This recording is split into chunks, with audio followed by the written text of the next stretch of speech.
الحمد لله رب العالمين والصلاة والسلام على رسوله الأمين محمد صلى الله عليه وعلى آله وأصحابه أجمعين ومن تبعهم بإحسان إلى يوم الدين. يا أيها الذين آمنوا اتقوا الله حق تقاته ولا تموتن إلا وأنتم مسلمون.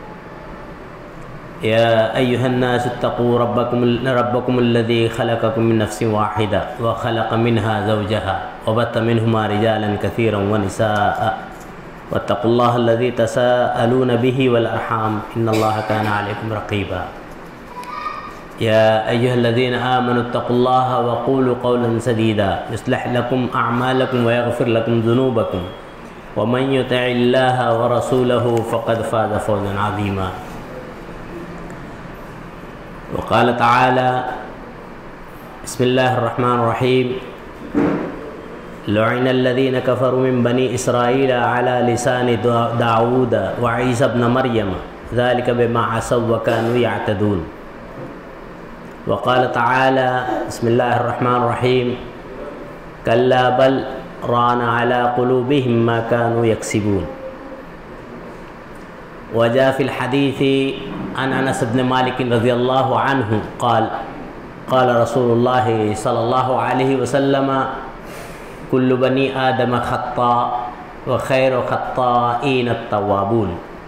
رواه الترمذي وابن ماجه. وعن النواس بن سمعان رضي الله عنه قال سألت رسول الله صلى الله عليه وسلم عن البر والإثم فقال البر حسن الخلق والإثم ما حاك في صدرك وكرهت أن يطلع عليه الناس او كما قال علیہ الصلاۃ والسلام. محترم حاضرین، اس وقت عنوان کی مناسبت سے میں نے قرآن حکیم کی سورہ مائدہ اور سورہ مطففین کی 2 آیتیں اور اسی کے تناظر سے امام ترمذی نے اپنی ترمذی میں جو صحیح سند سے اور امام ابن ماجہ نے سنن ابن ماجہ میں صحیح سند سے ایک روایت نقل کی ہے اور ایک روایت جو دیگر مقام پر آتی ہے پڑھی گئی ہے. آج کا عنوان ہے گناہ، پہچان اور نقصانات. اللہ کی حمد و ثنا، تعریف و توصیف اور جناب محمد رسول اللہ صلی اللہ علیہ وسلم اور آپ کی آل اولاد پر درود و سلام کے بعد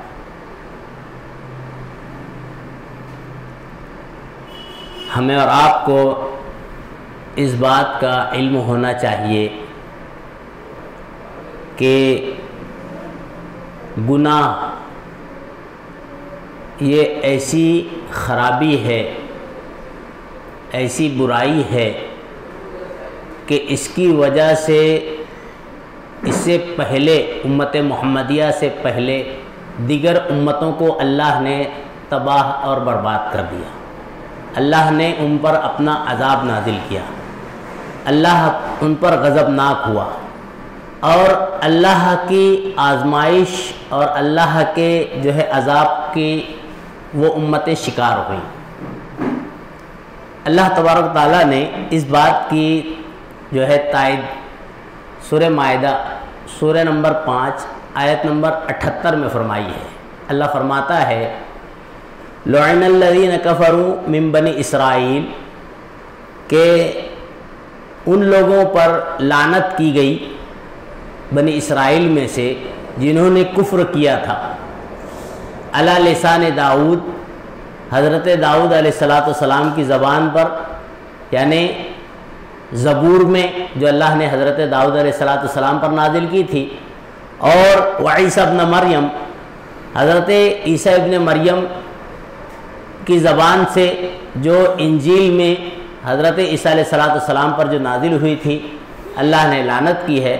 اور ان دونوں کو اللہ تبارک تعالیٰ نے ان لعنتوں کو یہاں پر تذکرہ کرتے ہوئے یہ ظاہر کیا کہ یہ لعنت جناب محمد رسول اللہ صلی اللہ علیہ وسلم کی زبانی بھی ہو رہی ہے۔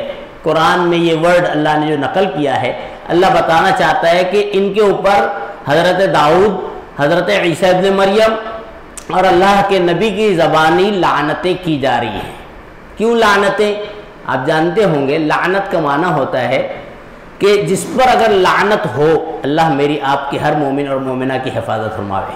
لعنت کے معنی ہوتا ہے جس پر لعنت ہوتی ہے وہ اللہ کی رحمت سے دور ہو جاتا ہے، اللہ کی رحمت سے دور ہو جاتا ہے اور وہ اللہ کی رحمت کا مستحق نہیں ٹھہراتا۔ اب ظاہر بات ہے یہ لعنت کیوں ہوئی تھی، اللہ نے اس کی یہاں پہ توجیہ بیان کی ہے، ذالک بما عصوا وکانوا یعتدون۔ یہ لعنت بنی اسرائیل پر اس لیے ہوئی تھی، کیوں؟ بما عصوا، جو انہوں نے نافرمانی کی، وکانوا یعتدون، اور وہ لوگ حد سے تجاوز کرتے تھے۔ ایک تو گناہ، اور گناہ پر گناہ کو کہتے ہیں تجاوز، یعنی ایک آدمی کو معلوم ہے یہ گناہ ہے اور ڈھٹ کر جم کر اس پر اڑا رہے، ڈھٹا رہے، اس کو کہتے ہیں تجاوز کرنا، یعنی حد سے بڑھ جانا۔ تو وہ گناہ کرتے تھے اور حد درمی کیا کرتے تھے، اللہ رب العالمین نے ان پر لعنت بھیج دی۔ اور اس کی جو ہے گناہ جو ہے اتنا خطرناک ہے، ہم اور آپ غور کریں کہ اگر آدمی گناہ کرتا رہے تو گناہ کی وجہ سے انسان کے دل پر اللہ رب العالمین داغ لگا دیتا ہے۔ جیسے قرآن میں سورہ مطففین، سورہ نمبر 83 میں آیت نمبر 14 میں اللہ رب العالمین نے اس کی طرف اشارہ کیا ہے۔ اللہ فرماتا ہے کلا بل رانا، یہاں بل پہ سکتا ہے، دھیان دینا، پڑھتے وقت دھیان دینا چاہیے۔ کلا بل رانا، اگر آدمی ڈائریکٹ پڑھ لے تو اس کا معنی تبدیل ہو سکتا ہے۔ کلا بل ران علی قلوبہم، کلا ہرگز نہیں بلکہ اللہ نے ان کے دلوں پر زنگ لگا دیا، علی قلوبہم، ان کے دلوں پر، بما کانوا یکسبون، جو برائی وہ کرتے تھے، برائی کرنے کی وجہ سے دل پر زنگ لگنا۔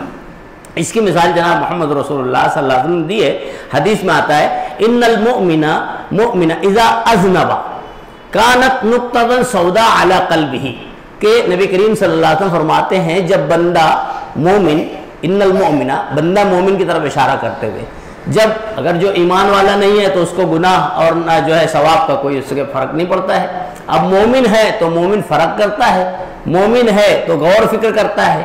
تو نبی صلی اللہ علیہ وسلم فرماتے ہیں جب مومن کوئی گناہ کرتا ہے، ان المؤمن اذا اذنب، جب گناہ کرتا ہے تو کانت نقطۃ سوداء علی قلبہ، اس پر، اس کے دل پر ایک چھوٹا سا نشان، نقطہ یعنی نشان، چھوٹا سا کالا سا نشان لگ جاتا ہے۔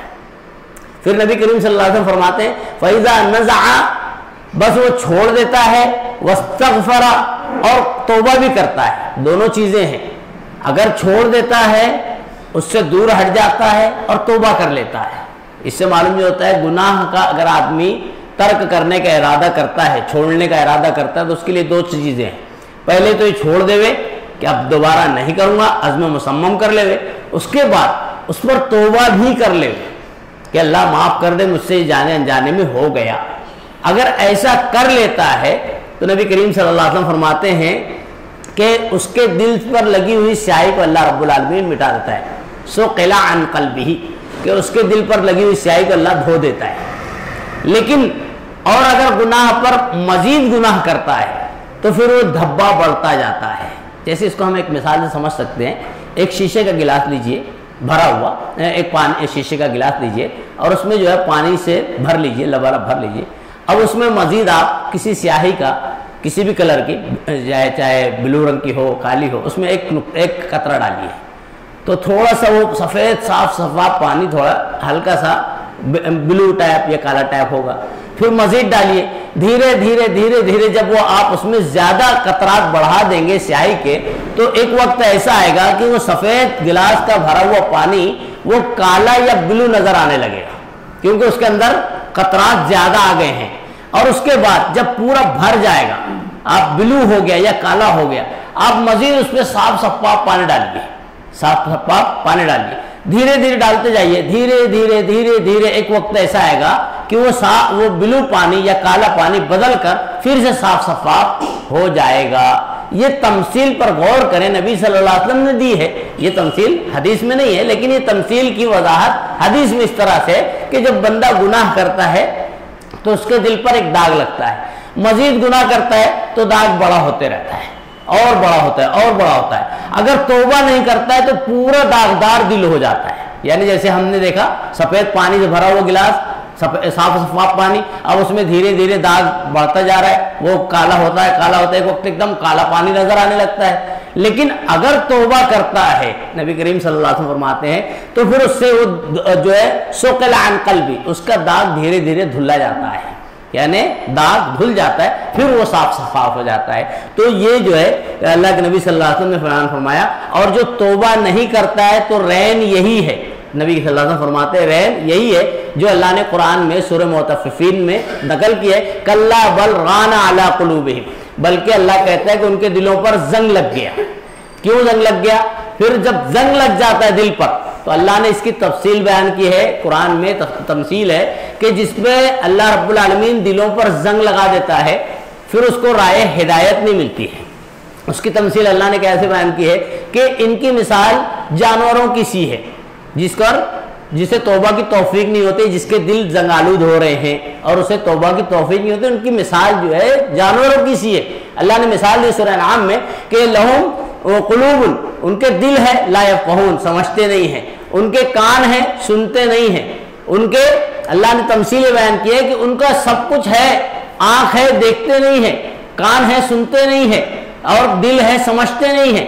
پھر اللہ نے کہا کہ جو لوگ ایسے ہیں بلہم ازل اولئک کالانعام، یہ لوگ جانوروں جیسے ہیں، بلہم ازل، بلکہ اس سے بھی گئے گزرے ہیں۔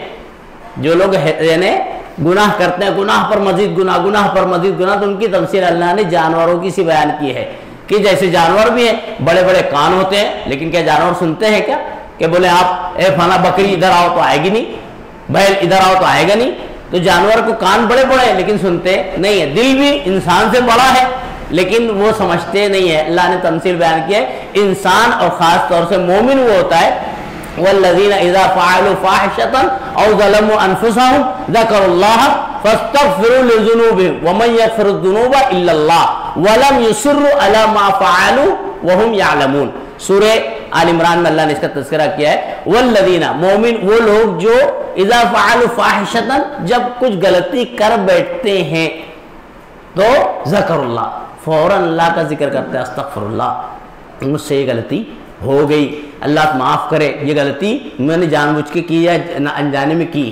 پھر اس کے بعد ولم یصروا علی ما فعلوا، اس پر ڈٹے نہیں رہتے ہیں، جو کر گئے اس پر ڈٹے رہنا یہ ایمان کا شائبہ نہیں ہے، یعنی مومن اور مومنہ کی پہچان نہیں ہے، بلکہ فوراً توبہ استغفار کر لینا یہ مومن اور مومنہ کی پہچان ہے۔ تو گناہ کی تعلق سے باتیں ہو رہی تھی، آپ کو معلوم ہونا چاہیے، ایک روایت آتی ہے، حضرت نواس ابن سمعان رضی اللہ عنہ راوی حدیث ہے، بیان کرتے ہیں کہ نبی کریم صلی اللہ علیہ وسلم سے سألت رسول اللہ صلی اللہ علیہ وسلم، میں نے رسول اللہ صلی اللہ علیہ وسلم سے عن البر والاسم، بر نیکی اور والاسم گناہ کے تعلق سے پوچھا۔ اللہ کے نبی صلی اللہ علیہ وسلم نیکی کیا ہے اور گناہ کیا ہے؟ تو نبی کریم صلی اللہ علیہ وسلم نے دونوں کی وضاحت چند جو ہے الفاظ میں کی۔ نبی صلی اللہ علیہ وسلم نے فرمایا البر حسن الخلق، بر نیکی، حسن الخلق بہترین اخلاق۔ اب ہر مرحلے میں زندگی کے ہر شعبے آدمی اچھا اخلاق اختیار کرے، یہ نیکی ہے۔ اچھا اخلاق سے مراد یعنی انسانوں کے ساتھ رہ رہے تو اچھا اخلاق، جاندار اس کے انڈر میں ہے ان کے ساتھ اچھا اخلاق، یعنی اچھا اخلاق سے مراد ہر مرحلے میں زندگی ہر موڑ پر ہر انسان کے ساتھ اچھا اخلاق۔ پھر والدین ہیں اس کے اندر، اولاد ہے اس کے اندر، اسی طرح جو ہے استاد ہے، اسی طرح سے علماء ہیں، اپنے سے بڑے بزرگ ہیں، اسی طرح سے جتنے بھی معاشرے کے اندر اس کے فوق یا تحت جو بھی آتے ہیں سب کے ساتھ اچھا سلوک، یہ اسلام کی تعلیم ہے، یہ نیکی ہے۔ یہاں تک کہ جانوروں کے ساتھ بھی بہتر سلوک اسلام نے سکھایا ہے۔ نبی کریم صلی اللہ علیہ وسلم نے ایک مرتبہ جو ہے ایک اونٹ کو، یہ اللہ رب العالمین کی طرف سے تھا، اللہ رب العالمین نے جو ہے معجزانہ طور پہ آپ پر ظاہر کیا تھا۔ ایک اونٹ نبی صلی اللہ علیہ وسلم کو دیکھ کر بلبلا رہا تھا، رو رہا تھا۔ نبی کریم صلی اللہ علیہ وسلم اس کے جو ہے گردن پر ہاتھ رکھتے ہیں، اس طرح سے اشارہ کرتے ہیں اور بولتے ہیں اس کا مالک کون ہے؟ اس کو کون پالا ہوا ہے؟ تو فوراً ایک صحابی آ کر کہتے ہیں اللہ کے نبی صلی اللہ علیہ وسلم میں پالا ہوں۔ نبی صلی اللہ علیہ وسلم کہتے ہیں یہ اونٹ مجھے شکایت کر رہا ہے، تمہاری یہ شکایت یہ کر رہا ہے کہ تم اس سے کام زیادہ لے رہے ہو اور اس پر اس کی خوراک کم دے رہے ہو۔ دھیان دینا کہیں ایسا نہ ہو کہ تم ایسا کرو تو زیادتی کر بیٹھو، اس کے ساتھ بھی بہترین طریقہ اختیار کرو۔ آپ کو معلوم ہوگا نبی صلی اللہ علیہ وسلم نے بنی اسرائیل کی ایک خاتون کا تذکرہ کیا ہے۔ نبی صلی اللہ علیہ وسلم فرماتے ہیں ایک خاتون تھی جو ایک بلی کی وجہ سے جہنم میں گئی۔ کیوں؟ نبی کریم صلی اللہ علیہ وسلم فرماتے ہیں اس نے بلی کو باندھ لیا تھا۔ اب ظاہر بات ہے اس سے مراد یہ نہیں کہ ہم بلی وغیرہ باندھ نہیں سکتے، رکھ نہیں سکتے، رکھ سکتے ہیں۔ جو جاندار ہیں وہ اللہ نے انسانوں کے اختیار میں دیے ہیں، جتنے بھی چرند پرند ہو جو بھی ہیں، لیکن اگر ایک آدمی کسی کو رکھتا ہے، اپنے انڈر میں رکھتا ہے، پالتا ہے، تو ان کی خوراک کا پورا انتظام کرنا اس آدمی کی ذمہ داری ہے۔ ایسا نہیں کہ بس باندھ لیا، پال لیا اور چھوڑ دیا پھر وہ مرے زندہ رہے، نہیں، اس کی ذمہ داری ہو جائے۔ آپ پال رہے ہیں تو پالنے کے بعد اس کا خوراک کا انتظام۔ لیکن اس بنی اسرائیل کی خاتون نے کیا کیا تھا؟ بلی باندھا ہوا تھا، پالا ہوا تھا، اور پالنے کے بعد اس کو کھانا وغیرہ نہیں دیتی تھی۔ نبی کریم صلی اللہ علیہ وسلم فرماتے ہیں کہ وہ ایک خاتون اس بلی کی وجہ سے جہنم میں گئی، کیونکہ اگر وہ بلی کو کھول دیتی تھی تو بلی خود سے کھانا چر لیتی تھی، اور اگر اس نے باندھی تھی تو اس کا کھانا پینا اس کو کرنا چاہیے تھا، وہ بلی بھوک سے مر گئی۔ معلوم یہ ہوتا ہے کہ ایک خاتون صرف اس لیے جہنم میں گئی کہ اس نے جاندار کے ساتھ برائی کی، غلط کام کیا، اس نے جو ہے گناہ کیا۔ آپ غور کریں اسلام نے کتنی باریکی بیان کیا ہے کہ بلی کی وجہ سے بھی آدمی گناہگار ہو سکتا ہے، جانور کی وجہ سے بھی، اور ایک جانور کی وجہ سے بھی انسان کو نجات مل سکتی ہے۔ جیسا کہ معروف واقعہ آپ جانتے ہوں گے، نبی کریم صلی اللہ علیہ وسلم فرماتے ہیں ایک شخص کا بنی اسرائیل کا واقعہ ہے، گزر ہوا، اس نے پیاس کی وجہ سے اپنے آپ کو پیاسا محسوس کیا، کنویں میں اترا، پانی پی لیا، جب اوپر آیا دیکھا تو ایک کتا جو ہے زمین چاٹ رہا ہے۔ اس آدمی نے دیکھا کہ جیسا میں بھوکا تھا، پیاسا تھا، میں نے اپنے پیاس بجھا لیا، اللہ نے مجھے ہاتھ پیر کی صلاحیت دی ہے، سوچنے سمجھنے کی قوت دی ہے، میں نے یہ اپنا کام کر لیا، یہ اس کے اندر تو وہ صلاحیت نہیں ہے۔ چنانچہ جو ہے جاتا ہے نیچے اور اپنے موزوں میں پانی بھرتا ہے، لاتا ہے، نچوڑتا ہے اس کے سامنے۔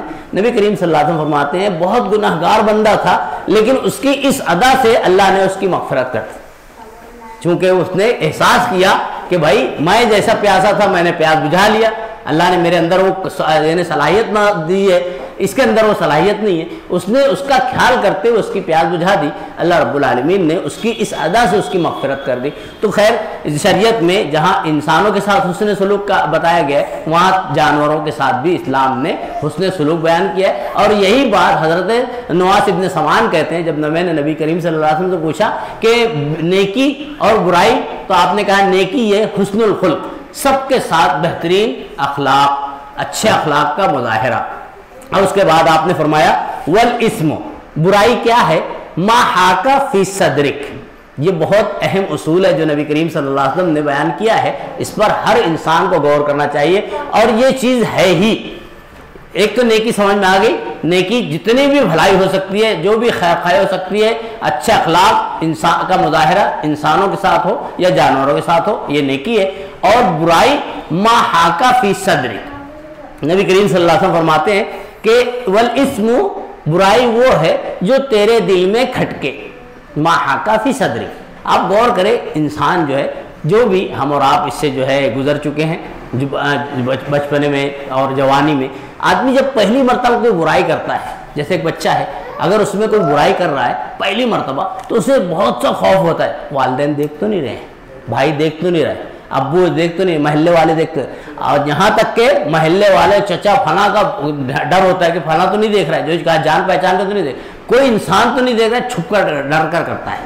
اور اس کے بعد جو ہے ما حاک فی صدرک، اس کے دل میں پہلے کھٹک پیدا ہوتی ہی ہے۔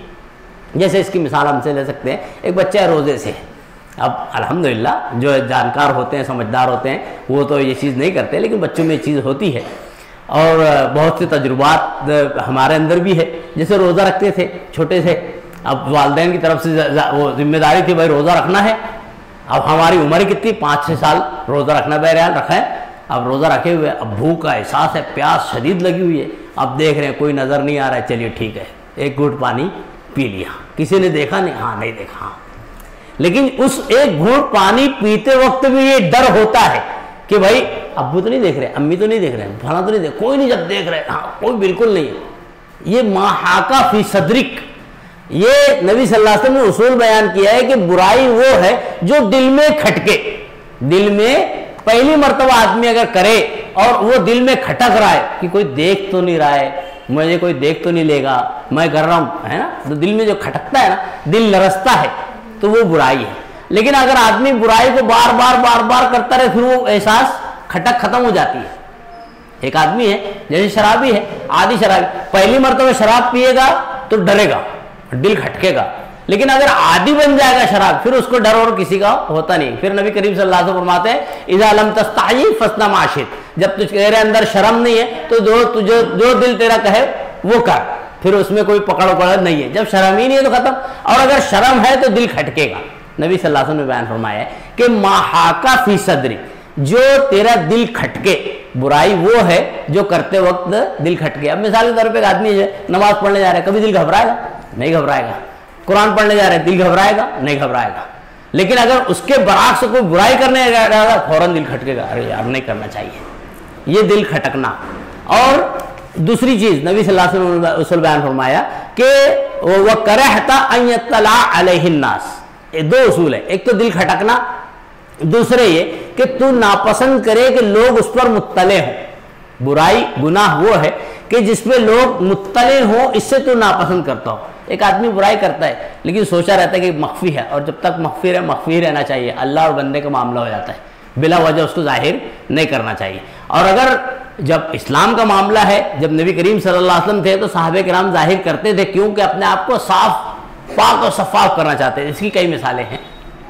تو لیکن جب اب چونکہ نبی کریم صلی اللہ علیہ وسلم ہمارے درمیان نہیں ہے, اس لیے اگر بندے کا اور اللہ کا معاملہ ہے تو اس کو مخفی رکھنا چاہیے. اللہ کی سے رحمت سے امید رکھنا چاہیے, اللہ معاف کرے. بلا وجہ اس کو بیان نہیں کرنا چاہیے, اس کے مشاہدات یعنی اس کے گواہ نہیں بنا لینا چاہیے.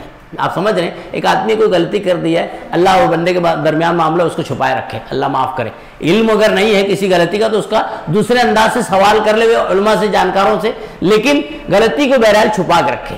اللہ کے اور بندے کے درمیان کسی کو گواہ نہ بناوے. اور اگر کوئی گواہ بن جاتا ہے تو یہ اس کے اوپر پکڑ بن سکتی ہے. اللہ کی رحمت تو ایسے معافی کرنے والا ہے, اللہ معاف کرنے والا ہے. یہ چیز غور کرنے کی ہے کہ وَكَرَهْتَ أَن يَطَّلَعَ عَلَيْهِ النَّاسِ. دوسرا اصول یہ ہے برائی کا, گناہ کا, کہ لوگ اس پر یعنی جب جانکار ہو جائیں گے, سمجھ لیں گے, پہچان لیں گے تو ناراض ہو جائیں گے. وَكَرَهْتَ, تو ناپسند کرے کہ لوگ اس کو جانیں. یہ برائی کا اصول نبی صلی اللہ علیہ وسلم نے بیان کیا ہے. تو برائی بہرحال چھوٹی ہو یا بڑی, ہر برائی برائی ہے, اور گناہ چھوٹا ہو یا بڑا, ہر گناہ بہرحال گناہ ہے. بندے کو ہر گناہ سے اپنے آپ کو بچنا چاہیے, چھوٹا ہو یا بڑا. اور اگر آدمی بڑے گناہوں سے اپنے آپ کو بچاتے رہتا ہے, اور اگر چھوٹے گناہ اس سے جانے انجانے میں ہو جاتے ہیں, اگر آدمی بڑے گناہوں سے بچاتے رہتے ہیں اپنے آپ کو گناہ کبیرہ سے, اور چھوٹے گناہ اگر ہوتے رہتے ہیں جانے انجانے میں, تو اللہ رب العالمین اپنی رحمت سے اسے معاف کر دیتا ہے. قرآن کی آیت ہے, نبی اللہ تعالیٰ فرماتا ہے ان تجتنبوا کبائر ما تنہون عنہ نکفر عنکم سیئاتکم, کہ اللہ فرماتا ہے اگر تم بڑے گناہوں سے بچو تو ہم چھوٹے گناہوں کو ایسے ہی معاف کر دیں گے, اپنی رحمت سے ایسے ہی معاف کر دیں گے. لیکن آدمی جان بوجھ کے بڑے گناہ سے اپنے آپ کو بچائے کہ نہیں بھائی یہ بڑا گناہ, یہ کبیرہ گناہ, یہ گناہ ہے, یہ گناہ ہے, اس سے اپنے آپ کو بچا لے. تو جو چھوٹے موٹے جانے انجانے انسانی جو فطرت میں ہے, تقاضے میں ہے, بشری جو بشر کا لازمہ ہے, اگر وہ ہو جاتے ہیں تو اللہ اس کی مغفرت کر دیتا ہے. کیسے کر دیتا ہے؟ جناب محمد رسول اللہ صلی اللہ علیہ وسلم فرماتے ہیں کہ الصلوات الخمس والجمعہ الى جمعہ ورمضان الى رمضان مکفرات ما بینہن. نبی صلی اللہ علیہ وسلم نے کتنا اہم بیان فرمایا باتیں, کہ اگر ایک آدمی بڑے گناہوں سے اپنے آپ کو بچاتا ہے, گناہ کبیرہ سے, یہ سود ہے, یہ شرک ہے, یہ ظلم ہے, یہ فلاں ہے, بڑے بڑے گناہ معلوم ہے, والدین کی نافرمانی بڑا گناہ ہے, یہ سب تمام چیزوں سے اپنے آپ کو بچاتا ہے. اب چھوٹے موٹے انسانی بشری تقاضا ہو جاتے ہیں, کیوں معلوم؟ کل بنی آدم خطا و خیر و خطائین التوابون. نبی صلی اللہ علیہ وسلم سے روایت ہے, حضرت انس بن مالک راوی حدیث ہے, نبی صلی اللہ علیہ وسلم فرماتے ہیں ہر بنی آدم خطا کار ہے, ہر بنی آدم خطا کار ہے. کوئی یہ کہے کہ میں معصوم ہوں انسانوں میں نبیوں کے علاوہ, تو وہ ناممکن ہے. اس سے معلوم یہ ہوتا ہے کہ معصوم فلاں ہو نہیں سکتا, انسانوں میں معصوم سا ہو نہیں سکتے. کیوں؟ اللہ کے نبی صلی اللہ علیہ وسلم فرماتے ہیں کہ انسان تمام کے تمام خطا کار ہے. نبیوں سے بھی غلطی ہوتی تھی، لیکن اللہ رب العالمین غلطی ہونے سے پہلے روک دیتا تھا، یہ فوراً اشارہ مل جاتا، دیکھو یہ غلط ہے. جیسے مثال کے طور پہ کئی ایک مثالیں ہیں. حضرت یونس علیہ السلام اپنے قوم کی طرف، ایلا قوم کا نام تھا، اس کی طرف بھیجے گئے تھے. اب وہ دیکھتے ہیں کہ قوم سدھرتی نہیں ہے، مان ہی رہی ہے. اب نبیوں کو اللہ کے حکموں سے ہی سب کام ہوتا ہے، کرنا ہوتا ہے. اب حضرت یونس علیہ السلام نے جب دیکھ لیا کہ قوم سدھر نہیں رہی ہے، اس کے بعد بلا اللہ کی اذن و مشیت اور اجازت کے رخت سفر باندھ لیتے ہیں، چلنے لگتے ہیں، سفر کرنے لگتے ہیں. آپ واقعات جانتے ہوں گے، دیکھ لیجئے کیا مسئلہ ہے. نبی بھی غلطی کرتا ہے، لیکن غلطی سے پہلے اللہ رب العالمین اس کی روک کر دیتا ہے. جیسے مثال کے طور پہ نبی صلی اللہ علیہ وسلم کا ہے. نبی صلی اللہ علیہ وسلم جو ہے ابو جہل، ابو لہب، جو بڑے بڑے سرداران قریش تھے، ان کی طرف آپ توجہ سے بیان کر رہے تھے، کچھ سمجھا رہے تھے ان کو تاکہ یہ راہ ہدایت آ جائے تو بڑے مسئلے آسان ہو جائیں. آپ کی نیت یہ تھی، بڑے بڑے سرداران تھے. چنانچہ جو ہے حضرت عبداللہ بن ام مکتوم، حضرت عبداللہ بن ام مکتوم ایک نابینا صحابی تھے. نبی صلی اللہ علیہ وسلم آپ کے پاس آ کے پوچھتے ہیں اللہ کے نبی صلی اللہ علیہ وسلم مسئلہ ہے. تو نبی صلی اللہ علیہ وسلم نبی صلی اللہ علیہ وسلم نے اپنا چہرہ ان سے ہٹا لیا. جیسے ہم کسی سے گفتگو کرتے رہتے ہیں نا، کوئی آ کر ہم سے پوچھتا ہے کہ جناب یہ ایسا، تو ہم ان کی طرف سے انجان ہو جاتے ہیں، انہی کی طرف متوجہ ہوتے ہیں. اللہ رب العالمین نے آپ کی اس ادا کو نوٹ کر لیا.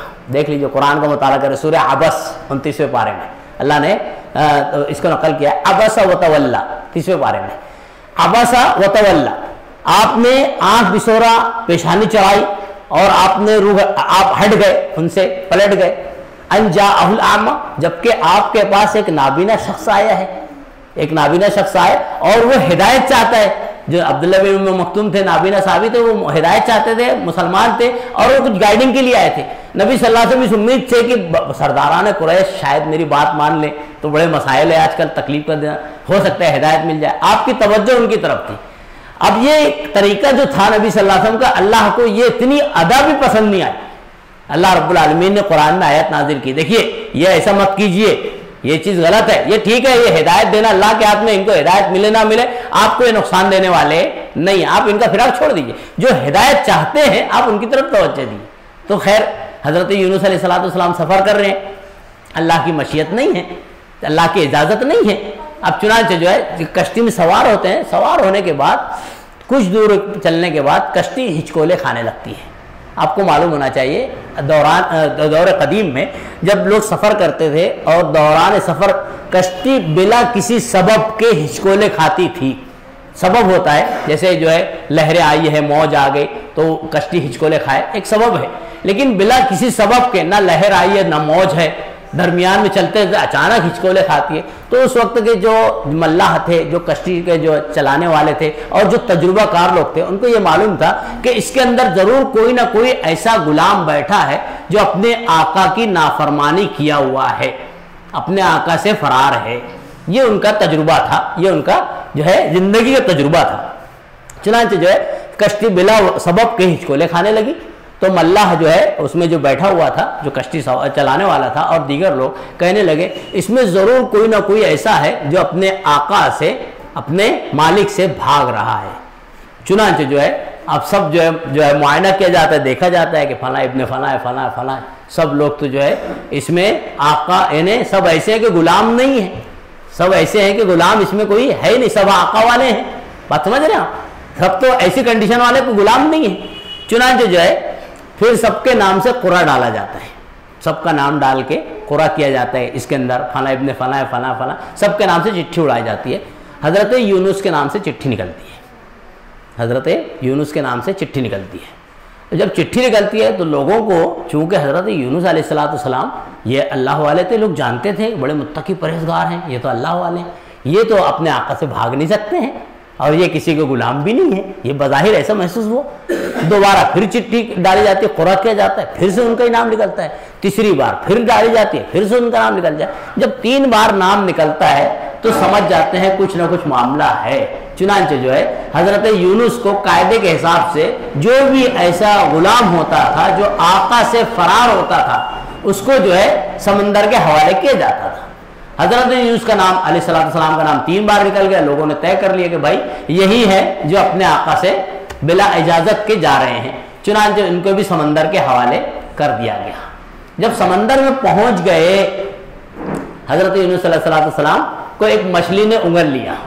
قرآن کا مطالعہ کریں کتنا دلچسپ اللہ نے بیان کیا ہے کہ اگر اللہ کی رحمت نہ ہوتی تو وہ جو ہے ملوم ہو جاتا تھا, مذموم ہو جاتا تھا, لیکن اللہ کی رحمت تھی اسی لیے اللہ نے ایک ایسی مچھلی کو بھیجا جو بسلامت ان کو نگل لیتی ہے, یعنی کسی قسم کی تکلیف نہیں ہوتی ہے, پورے اندر چلے جاتے ہیں. آپ غور کریں مچھلیاں ایسی بھی ہوتی ہیں. آپ جانتے ہیں آج سائنس اور ٹیکنالوجی بتاتا ہے, لوگ پہلے اس پہ جو ہے شک و شبہ کی نظر سے دیکھتے تھے, سائنس نے آج کیا ہے. دیکھ لیجیے اللہ کی قدرت.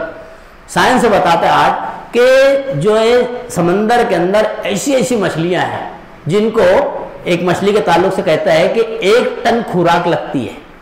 آپ جانتے ہوں گے, آپ نے سنا ہوگا, پڑھا ہوگا, ایک مچھلی ہے جس کو 1 ٹن خوراک ایک وقت میں لگتی ہے. 1 ٹن سمجھتے ہیں 1000 کلو ایک وقت میں. اور سائنس بتاتا ہے اس کی جو خوراک ہے وہ خوراک انسانی آنکھ سے نظر نہیں آتی, یعنی ہم اور آپ اپنی آنکھ سے دیکھنا چاہیں تو اس کی خوراک دکھے گی نہیں, خوردبین سے دیکھنا پڑتا ہے. اتنی باریک خوراک کھاتی ہے, اتنی باریک خوراک, اور ایک وقت میں 1 ٹن. ہم اور آپ اندازہ لگا سکتے ہیں ایسی خوراک جو نظر نہ آئے اور ایک وقت میں ایک خوراک 1 ٹن. دیکھ لیجئے اللہ کا کیا نظام ہے, کیا سسٹم ہے.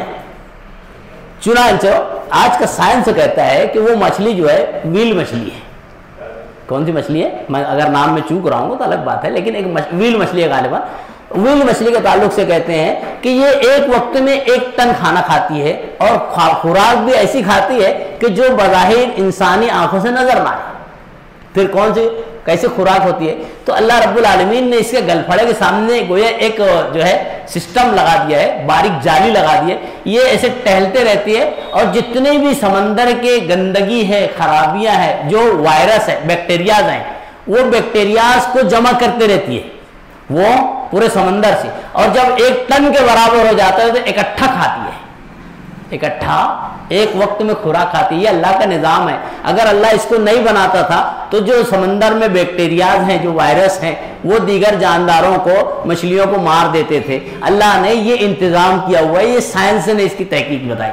خیر, اللہ رب العالمین نے جو جاندار جو خاص طور سے سمندر میں بنائے ہیں, انسان اس سے جو ہے آج تک جو ہے پوری طرح سے جانکار نہیں ہوا ہے. بے شمار لا تعداد بڑی سی مچھلی آئی, حضرت یونس علیہ السلام انگل لیتی ہے. اس کے بعد جب سمندر میں غور کیجئے, دیکھ لیجئے, سمندر میں ہے, رات کی تاریکی ہے, اور مچھلی کا پیٹ وہ ایک الگ تاریکی, اندھیرا, امید ختم ہو جاتی ہے, اسباب ختم ہو جاتے ہیں. آدمی کو جب اسباب ختم ہو جائے تو اللہ کو ہی یاد کرنا چاہیے, اسباب ہوں یا نہ ہوں. آج ہمارے معاشرے میں جب اسباب ختم ہونے لگتے ہیں تو آدمی اللہ کے علاوہ غیر اللہ کو نعوذ باللہ پکارنے لگتا ہے. جیسے مثال کے طور پہ ایک آدمی کا نکاح ہوا, ایک بندی کا, اب 1 سال 2 سال ہو گیا, 3 سال ہو گیا, اسباب کیسے ختم ہوتے معلوم؟ جیسے مثال ڈاکٹر کے پاس گئے, ڈاکٹر بولتے ہیں یہ بھی کلیئر, وہ بھی کلیئر, سب صحیح, ٹھیک ہے. اب بظاہر اسباب خلاص, تو اب کیا کرتے ہیں نعوذ باللہ, آپ بولتے ہیں کہ نہیں فلاں ہی. ہمارے یہاں پہ خالے محلے کی جو نانی خالہ ہوتے ہیں نا, یہ عام طور سے خواتین کو گمراہ کر دیتی. ارے نہیں, اب یہ جو ہے نا 2-4 سال ہو گئے نا, اب نہیں, اب کہاں بھائی, نعوذ باللہ, اللہ کا در چھوڑ کے غیر اللہ کا در. تو یہ اللہ پر یقین کے خلاف ہے. خاص طور سے جب اسباب ختم ہو جائے نا تو اس وقت تو اللہ کو خاص یاد کرنا چاہیے, جب اسباب بظاہر نہ ہو. اب دیکھ لیجیے یہاں پر بھی اسباب نہیں ہے. حضرت یونس علیہ السلام مچھلی کے پیٹ میں ہے, سمندر میں ہے, کوئی ظاہری سبب نہیں ہے جو ان کو نکالنے والا ہے. وہاں پر اللہ رب العالمین سے پکارتے ہیں لا الہ الا انت سبحانک انی کنت من الظالمین.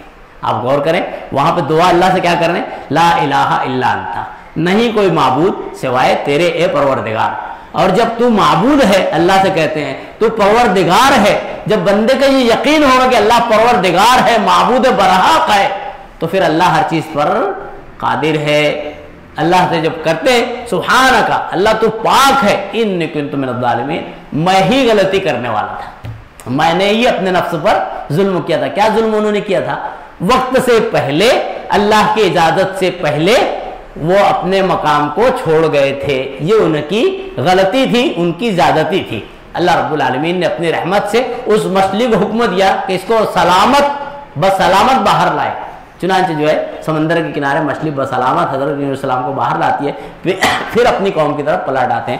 تو نبیوں سے کا معاملہ ہو، انسانوں میں تو کوئی بھی انسان ہو، یہ تمام انسان خطا کار ہیں. جناب محمد رسول اللہ صلی اللہ علیہ وسلم فرماتے ہیں، اور نبیوں سے اگر کچھ ہو جاتا تھا اللہ رب العالمین ان کی فوراً ان کو اشارہ دیتا تھا اور ان کی غلطی سے ان کو روک دیتا تھا. ان کی پہچان تھی. جیسے موسیٰ علیہ السلام کا واقعہ ملتا ہے، آپ جانتے ہیں حضرت موسیٰ علیہ السلام فرعون کے دربار میں پلے تھے. یہ واقعہ بہت تفصیلی ہے، بہت اہم ہے. فرعون کے دربار میں پلے تھے، بڑے ہوئے. اب اس دوران جو ہے بنی اسرائیل جو تھے وہ فرعون کے ساتھ ظلم و زیادتی کے شکار تھے. فرعون ان پر ظلم و زیادتی کرتا تھا، اور یہی مقصد تھا حضرت موسیٰ علیہ السلام کا. اللہ نے ان کو اسی لیے وہاں پر بڑا کیا تھا. غور کرنے کی بات ہے، بہت بڑا سبق ہے کہ حضرت موسیٰ علیہ السلام فرعون کے دربار میں پلے، اور جب پیدا ہوئے تھے تو پیدا ہوتے وقت فرعون نے قانون لگایا تھا. اس کے جو آگے کی باتیں بتاتے ہیں نعوذ باللہ، وہ تو اللہ ہی جانتا ہے. تو جو لوگ ایسے قسموں کے ہوتے ہیں جس کو جو ہے عراف کہتے ہیں، عراف لوگوں نے جو اس کو کہا کہ تمہارے ایک ایسا پیدا ہونے والا ہے اس یعنی حکومت میں جو تمہاری حکومت کے خلاف آنے والا ہے. جب فرعون نے یہ سنا تھا تو تمام لڑکوں کو قتل کرنے کا حکم دیا، جتنے پیدا ہو رہے تھے سب کو قتل کرنے کا. حضرت ہارون علیہ السلام جب معاملہ آپ جانتے ہیں، پھر اس کے بعد لوگوں نے ہی کہا کہ فرعون اگر ایسا کرو گے تو آگے نسل نہیں رہے گی، پھر تمہارے یہاں پہ خدمت کرنے والے کوئی نہیں رہیں گے، بنی اسرائیل ختم ہو جائیں گے، تمہاری پھر خدمت کون کرے گا. یہ سوچ کے پھر بولا ٹھیک ہے کیا کرنا چاہیے، 1 سال چھوڑ دو، 1 سال قتل کرو. چنانچہ ایک رول بنایا کہ 1 سال تک کے پورے چھوڑ دیے جائیں گے، جتنے بھی اولاد پیدا ہو، بچے ہو بچی ہو، اور 1 سال قتل کیے جائیں گے، چاہے لڑکا لڑکی کوئی بھی پیدا ہو. جس سال چھوڑنے والا سال تھا اس میں حضرت ہارون علیہ السلام پیدا ہوئے. جس سال قتل ہونے والا تھا اسی سال حضرت موسیٰ علیہ السلام کی پیدائش ہوئی. اللہ کی قدرت کا جو ہے دیکھ لیجیے مظاہرہ کہ اللہ نے کیسی اپنی قدرت ظاہر کی کہ جس سال قتل ہونے والے اسی دن حضرت موسیٰ علیہ السلام پیدا ہوئے، اسی سال میں. اب جب پیدا ہوئے تو کہاں پر آئے؟ ماں نے تو آپ قرآن کا وہ تذکرہ پڑھیے، قرآن کی تفسیر پڑھیے، بڑا شاندار. ماں کے اوپر یہ چیز جو ہے غم کو بڑھا رہی تھی کہ اگر میں اپنے بچے کو ظاہر کروں گی بچہ ہے تو لوگ جو ہے اس کو قتل کر دیں گے، قتل والا سال ہے.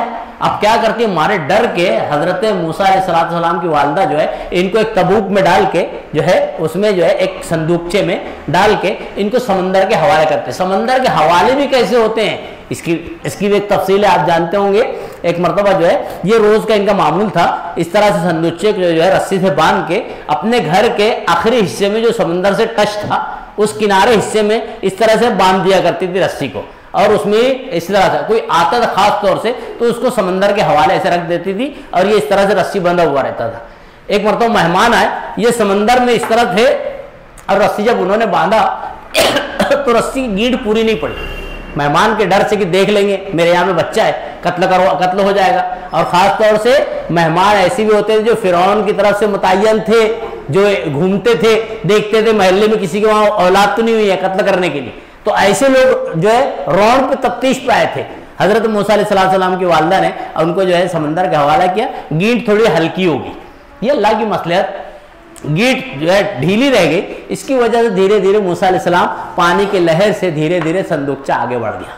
دیکھ لیجئے اب جب صندوقچہ آگے بڑھ جاتا ہے، جب یہ چلے جاتے ہیں تفتیش والے، موسیٰ علیہ السلام والدہ آ کر دیکھتی ہے تو ارے یہ تو سمندر کے حوالے ہو گئے، چلا گیا، گھبرا جاتی ہے. ان کی بہن موسیٰ علیہ السلام کی بہن کو کہتی ہیں، بڑی بہن کو، کہ دیکھو جو وہ چلا گیا ہے اس کو دیکھتے رہو جا کے.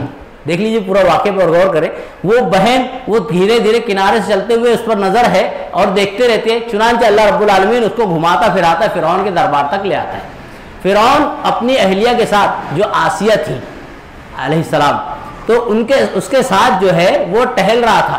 ان کو کوئی نرینہ اولاد نہیں تھی، ان کو کوئی اولاد نہیں تھی، خاص طور سے نرینہ اولاد نہیں تھی. اب وہ ظاہر بات ہے جب اولاد ہی نہیں ہے اور اس میں صندوقچہ آتا ہے، اچانک نظر پڑتی ہے کہ یہ کیا معاملہ ہے. چنانچہ حکم دیتی ہے اپنے ان کے جو عامل تھے کہ بھائی لے کر آؤ کیا ہے.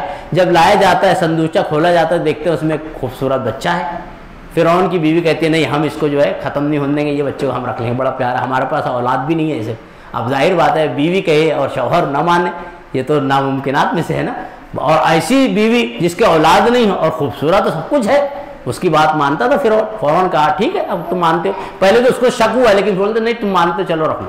چنانچہ حضرت موسیٰ علیہ السلام بڑے ہو گئے اب بڑے ہونے کے بعد جب جوان تھے تو ایک قبیلہ تھا بنو اسرائیل جو ظلم زیادتی کا شکار تھا، فرعون نے رکھا ہوا تھا. ایک قبیلہ تھا جو فرعون والا تھا جسے قبطی کہتے تھے. ایک قبیلہ فرعون کے خاندان کا تھا جسے قبطی کہتے تھے. چنانچہ ایک مرتبہ حضرت موسیٰ علیہ السلام فرعون کے دربار کی طرف آ رہے تھے. ابھی جوانی کا عالم میں ابھی نبوت نہیں ملی تھی. تو قبطی جو ہے کہتا ہے کہ دیکھو یہ مجھے فلاں مار رہا ہے. بنی اسرائیل کا ایک بندہ کہتا ہے کہ اے موسیٰ بچاؤ مجھے فلاں قبطی مار رہا ہے. حضرت موسیٰ علیہ السلام جو ہے فوراً دیکھتے ہیں تو دونوں کو چھڑاتے ہوئے قبطی کو ایک گھوسا مارتے ہیں. ایک گھوسا مارتے ہیں تو ایسا گھوسا اس کو لگ جاتا ہے کہ وہ جگہ پر ڈھیر ہو جاتا ہے، ختم ہو جاتا ہے. حضرت موسیٰ علیہ السلام اللہ نے بہت پاورفل بنایا تھا. ایک ہی گھوسے سے، ان کا ارادہ نہیں تھا مارنے کا، لیکن وہ ایک گھوسے سے مر جاتا ہے. موسیٰ علیہ السلام فوراً احساس کرتے ہیں کہ مجھ سے غلطی ہو گئی. یہ احساس فوراً تو کہتے ہیں اللہ رب العالمین رب اغفر لی خطیئتی، اللہ میرے گناہ کو معاف کر دے.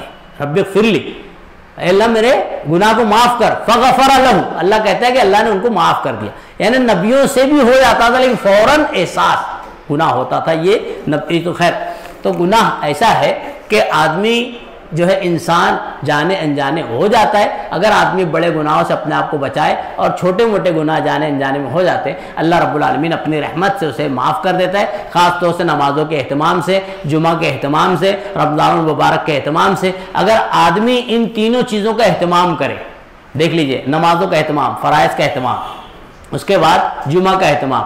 آدمی 5 وقت نماز پڑھ رہا ہے، جمعہ کا اہتمام کر رہا ہے تو اس کا پورا ہفتہ اور برابر جا رہا ہے. اس کے بعد جو ہے جمعہ کا اہتمام، نمازوں کا اہتمام کرتے کرتے رمضان المبارک آیا، پورا رمضان کا اہتمام کیا تو اس کا پورا سال بھر برابر جا رہا ہے.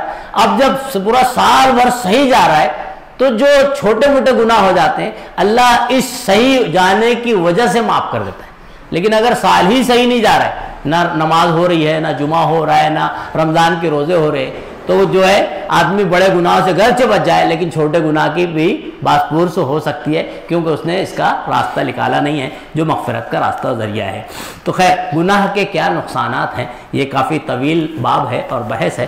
سب سے بڑا نقصان اگر آدمی گناہ کرتا ہے اور گناہ سے توبہ نہیں کرتا ہے تو پہلے یہ کہ اللہ رب العالمین کی رحمت سے دور ہو جائے گا، جیسے کہ آپ نے سنا، اور اللہ رب العالمین اس کے دل پر جو ہے زنگ لگے گا، مہر لگ جاتی ہے اس کے دل پر.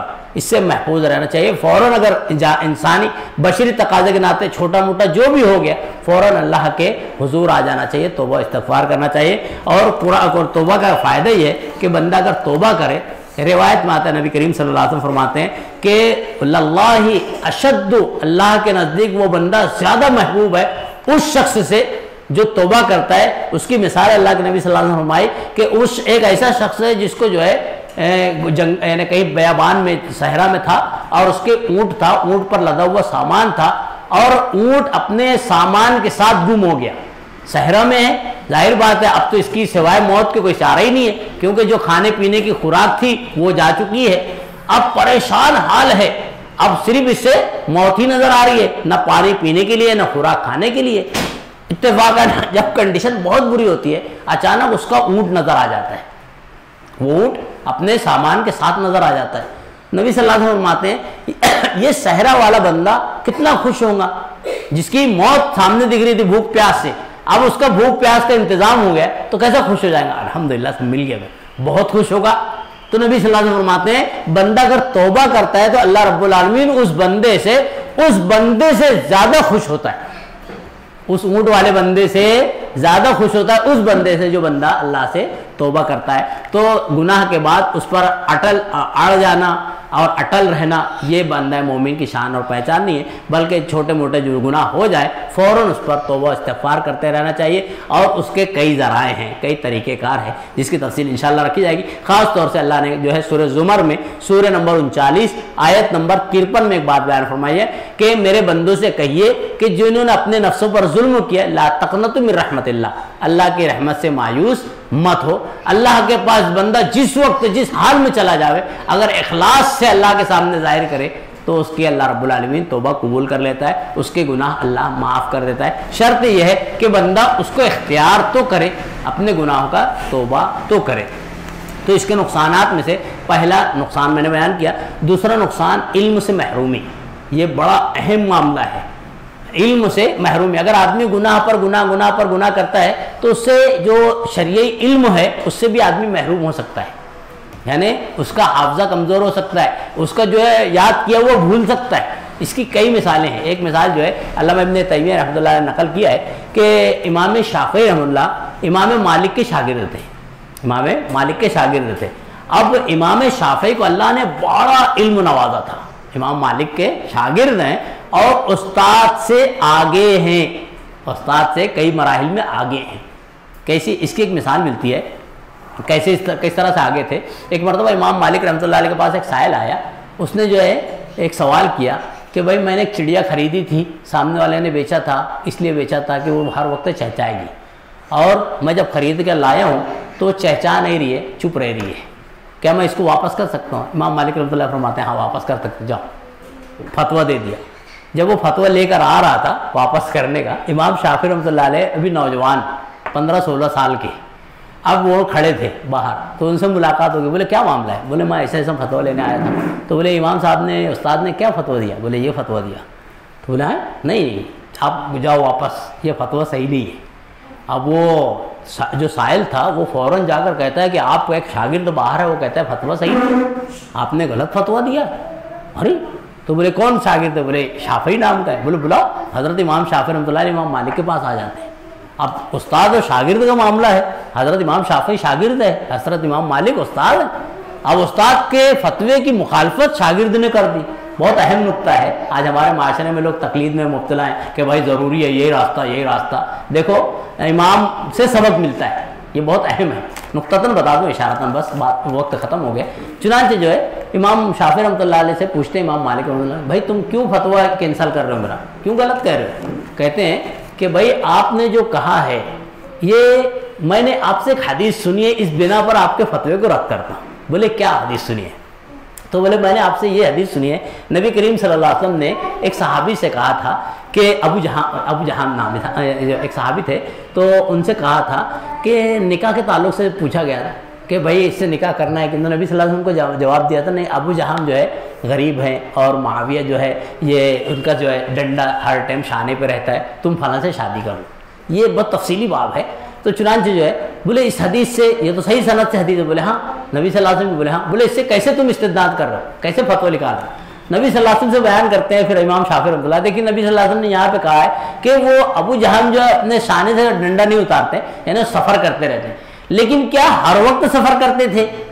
نبی صلی اللہ علیہ وسلم نے اکثریت کی بیس پہ کہا کہ زیادہ تر وہ سفر کرتے تھے, لیکن ہر وقت ڈنڈا شانے پہ رہو یہ تو نہیں ہوگا کہ ہر وقت ایک آدمی سفر میں ہی ہو. نبی صلی اللہ علیہ وسلم لیکن اکثریت کا خیال کرتے ہوئے کہا نا کہ یہ جو ہے ڈنڈا ان کا اکثر جو ہے کاندھے پہ رہتا تھا, سفر ہر ٹائم کرتے رہتے تھے. لیکن 100% سفر میں تو ایسا تو نہیں ہے نا. بولے نہیں ایسا نہیں ہے. بولے بس یہ معاملہ ہے, اس کی چڑیا چہچا رہی ہے نا, رک تو ایک دم مسلسل رکی تو نہیں ہے نا, اور مسلسل چہچائے شروع سے آخر تک, یہ بات ضروری نہیں ہے. جب امام مالک نے مسئلہ سنا حدیث کے تحت تو کہتا ہے کہ اللہ تمہیں برکت دے, اللہ نے تمہارے دل کو نور سے منور کیا ہے. دیکھو گناہ کر کے اس نور کو ختم مت کرنا. یہ نقطہ ہے اس پورے واقعہ کا. امام مالک اپنے شاگرد امام شافعی سے کہتے ہیں اللہ نے تمہارے دل کو نور سے منور کیا ہے, گناہ کر کے اس نور کو ختم مت کرنا. معلوم یہ ہوتا ہے کہ اگر آدمی گناہ میں ملوث ہو تو اس کا جو نور ہے, نور علم دھیرے دھیرے ختم ہوتے جاتا ہے. پھر ایک وقت ایسا آتا ہے سوء حفظ بیماری جو ہے اس کو حافظے کی کمزوری کی بیماری بھی لگ جاتی ہے. جیسے مثال کے طور پہ ایک امام شافعی سے پوچھے, امام شافعی کا معاملہ ہے, کہتے ہیں شکوت الی وکی لسوء حفظی, میں نے اپنے استاد وکی کی طرف جو ہے اشارہ دیا اور کہا وکی سے, اپنے استاد امام شافعی کہہ رہے ہیں, وکی سے پوچھا کہ مجھے بہت تھوڑا کمزور حافظہ ہے, ایسا لگتا ہے مجھے حفظ کمزور ہو رہا ہے. تو فارشدنی الی ترک المعاصی, تو امام وکی نے, یہ بھی امام تھے, امام وکی نے حضرت امام شافعی کو کہا ارشدنی, مجھے رہنمائی کی, الی ترک المعاصی, برائی کو ترک کرنے کی. معلوم یہ ہوتا ہے کہ اگر آدمی گناہ میں ملوث ہوتا ہے اور توبہ نہیں کرتا اور گناہ پر گناہ پر گناہ کرتا ہے تو علم سے بھی محروم ہو جاتا ہے، خاص طور سے علم دین سے۔ اللہ رب العالمین سے دعا کرتے ہیں اللہ رب العالمین ہمیں گناہ کے جو بھی طریقہ کار ہیں اللہ اس سے محفوظ رہنے والا بناوے، صغیرہ کبیرہ ہر گناہ سے اللہ میری آپ کی حفاظت فرماوے، جانے انجانے جو گناہ ہو گئے ہوں اللہ ان کی مغفرت فرما دے، اور اللہ ہمیں زیادہ زیادہ توبہ کرنے استغفار کرنے کی توفیق بھی عطا فرما دے۔ آمین۔ والسلام علیکم ورحمۃ اللہ وبرکاتہ۔